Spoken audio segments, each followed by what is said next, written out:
Assalamualaikum warahmatullahi wabarakatuh. Nama saya Tika Agustina, NPM 1811060102. Saya dari Prodi Pendidikan Biologi, Fakultas Tarbiyah dan Keguruan, Universitas Islam Negeri Raden Intan Lampung. Di sini saya akan menjelaskan tentang prinsip-prinsip pengembangan kurikulum sebagai tugas UTS dari mata kuliah pengembangan kurikulum. Yang pertama ada pengertian prinsip-prinsip pengembangan kurikulum. Jadi secara tata bahasa, prinsip mempunyai arti asas, dasar, keyakinan, dan pendirian. Kata prinsip merujuk pada hal yang sangat penting, mendasar, harus diperhatikan, dan memiliki sifat mengatur serta mengarahkan. Prinsip itu memiliki fungsi yang sangat penting dalam kaitannya dengan keberadaan sesuatu. Prinsip pengembangan kurikulum menunjuk pada pengertian tentang berbagai hal yang harus dijadikan patokan dan menentukan berbagai hal yang berkaitan dengan pengembangan kurikulum, terutama dalam fase perencanaan kurikulum atau kurikulum planning, yang pada dasarnya prinsip-prinsip tersebut merupakan ciri-ciri dari hakikat kurikulum itu sendiri. Agar dalam proses pengembangan kurikulum itu bisa berjalan secara efektif dan efisien, maka dalam pekerjaannya, para pengembang kurikulum ini harus memperhatikan prinsip-prinsip pengembangan kurikulum. Yang kedua, ada macam-macam sumber prinsip pengembangan kurikulum. Menurut Olivia, dia mengemukakan bahwa setidaknya ada 4 sumber prinsip pengembangan kurikulum, yaitu yang pertama ada data empiris atau empirical data. Sumber ini merujuk pada pengalaman yang terdokumentasi dan terbukti efektif.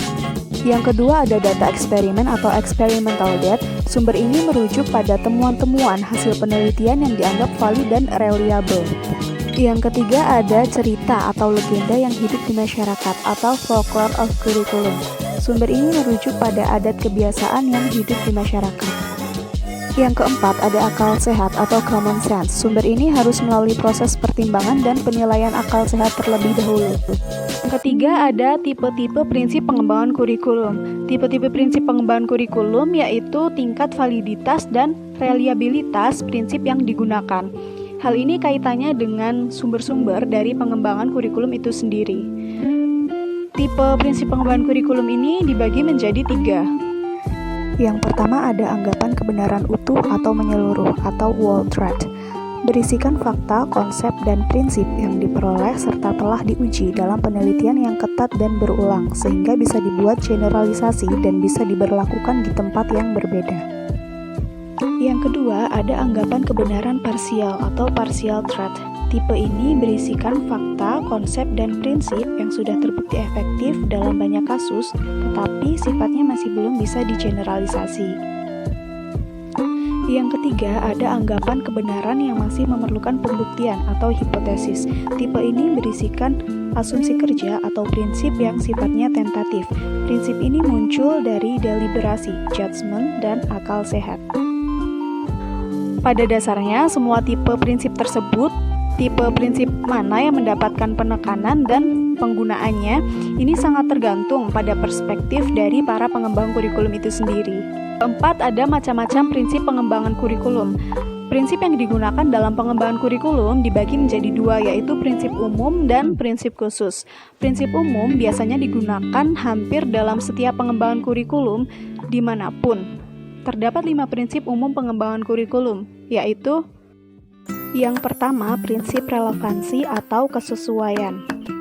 Yang kedua, ada prinsip fleksibilitas atau kurikulum harus lentur dan tidak kaku, terutama dalam pelaksanaannya. Yang ketiga, ada prinsip kontinuitas atau kurikulum dikembangkan secara berkesinambungan. Yang keempat, ada prinsip praktis atau efisiensi, yaitu kurikulum mudah diterapkan di lapangan. Yang kelima ada prinsip efektivitas, yakni sejauh mana perencanaan kurikulum dapat disesuaikan dengan keinginan yang ditentukan.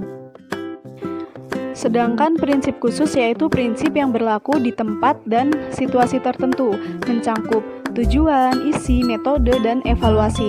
Terdapat prinsip-prinsip pengembangan kurikulum khusus, yaitu yang pertama, prinsip yang berkaitan dengan tujuan pendidikan. Perumusan tujuan pendidikan bersumber pada ketentuan dan kebijakan pemerintah mengenai tujuan dan strategi pembangunan termasuk pendidikan, survei mengenai persepsi orang tua dan masyarakat tentang kebutuhan mereka, survei tentang pandangan para ahli dalam bidang-bidang tertentu, pengalaman negara-negara lain dalam masalah yang sama, survei tentang manpower, SDM atau tenaga kerja, dan penelitian. Yang kedua, prinsip yang berkaitan dengan pendidikan. Beberapa pertimbangan yang perlu dilakukan untuk menentukan isi pendidikan atau kurikulum yaitu perlu penjabaran tujuan pendidikan, kurikulum, dan pembelajaran ke dalam perbuatan hasil belajar yang khusus dan sederhana. Isi bahan pelajaran harus meliputi pengetahuan, sikap, dan keterampilan. Unit-unit kurikulum harus disusun dalam urutan yang logis dan sistematis. Yang ketiga, prinsip yang berkaitan dengan proses pembelajaran. Untuk proses pembelajaran, pengembang kurikulum harus memperhatikan apakah strategi yang akan digunakan cocok untuk mengajarkan bahan pelajaran, apakah strategi tersebut menunjukkan kegiatan yang bervariasi sehingga dapat melayani perbedaan individual siswa, apakah strategi tersebut dapat memberikan urutan kegiatan yang bertingkat-tingkat, apakah strategi tersebut dapat menunjukkan berbagai kegiatan siswa untuk mencapai tujuan kognitif, afektif, dan psikomotor. Apakah strategi tersebut berorientasi kepada siswa atau kepada guru atau keduanya? Apakah strategi tersebut dapat mendorong perkembangan kemampuan baru? Apakah strategi tersebut dapat menimbulkan jalinan kegiatan belajar di sekolah dan di rumah, juga mendorong penggunaan sumber belajar yang ada di rumah dan masyarakat? Belajar keterampilan membutuhkan kegiatan belajar yang menekankan learning by doing. Yang keempat, prinsip yang berkaitan dengan media dan alat bantu belajar. Prinsip yang dijadikan pegangan untuk memilih dan menggunakan media dan alat bantu belajar yaitu media atau alat bantu apa yang diperlukan dalam proses pembelajaran, apakah semuanya sudah tersedia, dan bila tidak ada, apakah ada penggantinya?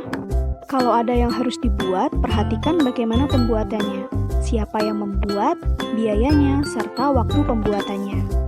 Bagaimana integrasinya dalam seluruh kegiatan belajar? Bagaimana pengorganisasian media dan alat bantu belajar? Apakah dalam bentuk modul, paket belajar, atau ada bentuk lain? Hasil yang terbaik akan diperoleh dengan menggunakan multimedia. Yang kelima, prinsip yang berkaitan dengan evaluasi. Evaluasi berguna untuk mengukur hasil pembelajaran. Pengembang kurikulum harus memperhatikan 6 prinsip evaluasi, yaitu objektivitas, komprehensif, kooperatif, mendidik, akuntabilitas, dan praktis. Dalam kegiatan evaluasi, ada 5 fase yang harus diperhatikan. Bagaimana karakteristik kelas, usia, dan tingkat kemampuan kelompok yang akan dinilai?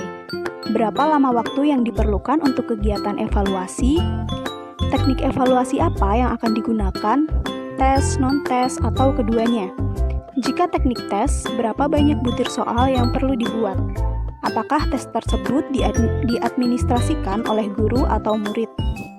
Adapun langkah-langkah saat mengembangkan alat evaluasi yaitu rumuskan tujuan-tujuan pendidikan yang umum dalam ranah kognitif, afektif, dan psikomotor. Uraikan ke dalam bentuk tingkah laku murid yang dapat diamati dan diukur. Hubungkan dengan bahan pembelajaran, dan tuliskan butir-butir soal atau tugas. Berikut prinsip yang harus diperhatikan dalam pengelolaan hasil penilaian, yaitu norma penilaian apa yang akan digunakan dalam pengelolaan hasil tes, apakah akan menggunakan rumus atau formula guessing, bagaimana mengubah skor mentah ke dalam skor matang, skor standar apa yang akan digunakan, untuk apakah hasil tes digunakan, bagaimana menyusun laporan hasil evaluasi, dan kepada siapa sajakah laporan hasil evaluasi ditujukan. Demikian yang dapat saya sampaikan. Apabila ada kesalahan, saya mohon maaf. Saya akhiri. Wassalamualaikum warahmatullahi wabarakatuh.